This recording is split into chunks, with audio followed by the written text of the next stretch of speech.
get bit by an animal with rabies, the virus will spread to you through their saliva. When the symptoms start, it will sort of feel like you're sick with the flu. This is often followed by intense anxiety, aggression, and paranoia. Now, one of the weirdest symptoms of rabies is the fear of water. This happens because the virus triggers painful throat spasms, which make even the thought of water agonizing. And this can sometimes lead to a buildup of saliva, causing patients to foam at the mouth. Hello, magandang araw followers! Nandito tayo ngayon sa RHU San Jose, Balanga para ipakita sa inyo kung ano ang Animal Bite Treatment Center. Tara, samahan nyo kami.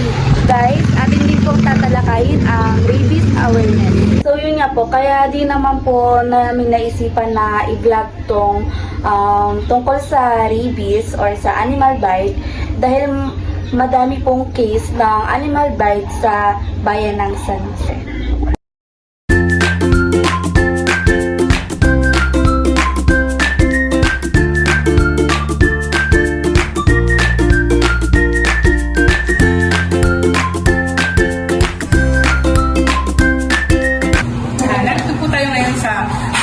San Jose, Balanga City, para po sa Animal Bite Treatment Center. Kilala ko po ang ating masipag, accommodating, at mahusay na nurse ng Animal Bite Treatment Center. Si Ma'am Imelda Reyes. Good afternoon po. Ma'am, good afternoon po. Good afternoon po. Welcome po sa Animal Bite. Konting katanungan lang po para po sa tungkol po sa rabies po at saka po sa kung ano po ang ginagawa ng ano po ang trabaho ng Animal Bite Treatment Center. Okay. So, bali, dito po kasi, syempre po, pangunahing services po namin binibigay, yung maproteksyonan po yung mga mamamayan natin na na-expose po sa kagat o kalmot ng mga alagang tayo o stray cats na pag-alagala po sa daan. Stray dogs, stray cats. So, kasi syempre early prevention po yung unang-una nating goal dito.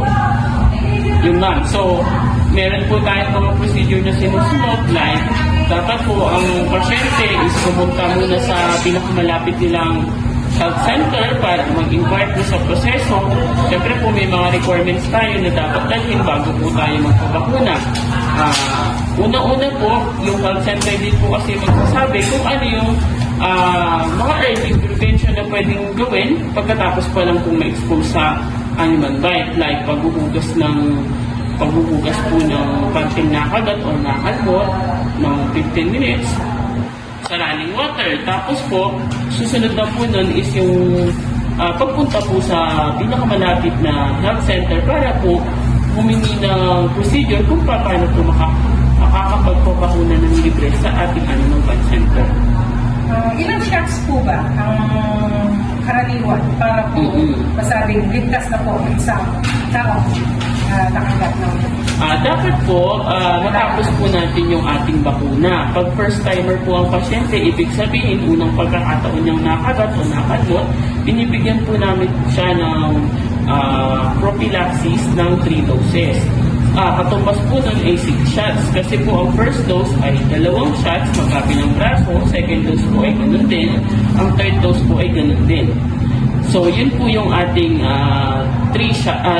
ang ating proseso para po sa unang pasyenteng first time pong na-expose ang pasyente sa hayop. Pero binibigyan naman po natin ng ika-4 pa na dose kung sakaling po ang alaga ng pasyente ay namatay or nagkasakit or ang aso po o pusa ay hindi na natin ma-oobserbahan within 14 days. Kasi po ang alaga natin na hayop ay dapat ino-obserbahan ng 14 days. Pag namatay po siya, malaki po yung chance na nagdala siya ng rabies or delikado po ang pasyente. Kaya po kapag po ang aso o pusa ay namatay within 14 days, meron pa po siyang karagdagang inject o pang-4 na dose. So case-to-case basis po yung ating ang ating bakuna, kung ilang shots po ang ibibigay. Meron pong 3 doses, pero normally po, yung pong regular is 3 doses. Ano po ang interval nito? Ang interval po nun, yung day 0 po is, so yun po yung unang araw na nagpabakuna ka. Pagkatapos po ng first dose mo, babalik ka after 3 days, yun yung day 3. Kaya day 3 po kasi yun nga po yung pangatlong araw. Mula sa unang araw na nagpabakuna ka, ang susunod po is day 7, yung third dose. So, after 4 days po ng ika-pangalawang dose, yung last dose. May ano po ba ito? May bayad po ba ang pagpapabakuna? Dito po sa amin sa Balanga, libre po. Maswerte po tayo na pinitay po ng mayor natin or ng LGU natin yung kung pag-procure or pagpili ng anti-rabies. Kaya maswerte po yung mga Balangueños kasi po tayo lang po ang may animal bite treatment na libre. Pero Ang tanong ko naman po, ano naman po yung mga steps na okay. Normally kasi, meron tayong incubation period, no? Usually lumalabas yun during the first phase, yung parang 1 to 2 weeks. So, pero hindi naman kasi siya na nakikita agad eh. So, normally, nagpo-progress siya after 1 month. Yung mga early signs and symptoms is posibleng nilalagnat ka, namamanhid yung mga bahaging kinagat o kinalmot, tapos parang nawalan siya ng parang like, parang hindi mo siya magalaw, ganun. Then, parang semi-paralysis. Tapos, pero late stage na kasi is yung talagang takot sa hangin, takot sa tubig, hindi makainom ng tubig, tapos balisa.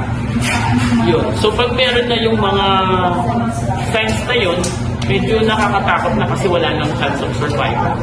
Yun. Kaya talagang ang early prevention natin is yung magpabakuna ASAP within 24 to at least 3 hours. 24 hours to 3 days. Ano naman po mangyayari kung hindi niya po tapusin ang pagpapabakuna?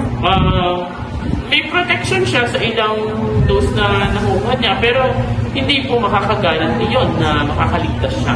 Kasi po, ang bawat bakuna natin, hindi naman tumatalag pagka-inject pa lang. Tumatagal pa po siya ng 2 weeks bago po siya tumalab sa katawan natin. Yung tanong ko na, parang, di ba kapag hindi po natapos, parang magbaback to zero po? Hindi po all the time nagbaback to zero tayo. Case-to-case basis pa rin po.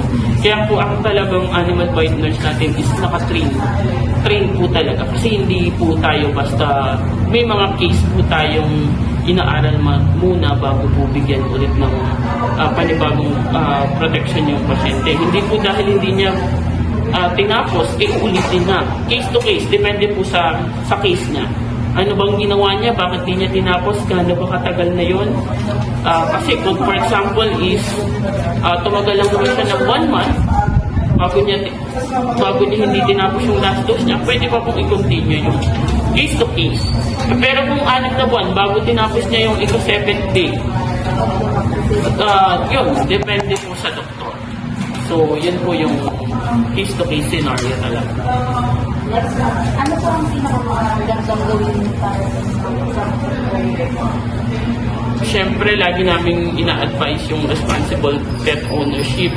Yun nga, dapat pabakunahan nila yung alaga nila at least once a year. Kasi kung ang kanilang alaga, pusa't aso, ay may bakuna once a year, 2 consecutive years lang naman sila magbabakuna, protected naman yung kanilang alaga kahit makakagat at kalmot yun. No need magpabakuna po nung na-expose, lalo na po kung nasa bahay lang naman yung aso po siya.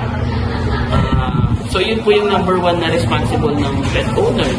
Pangalawa, kung hanggat maaari po nasa bakuran, italin. Lalo kung isang compound lang kayo ng kapitbahay mo, wala kayong bakuran, italin. So yun po yung mga responsible ng pet owner. Kasi po, pagka po ang aso natin nakakagat, pananagutan po natin yun. Kailangan po sagutin nyo ng pet po.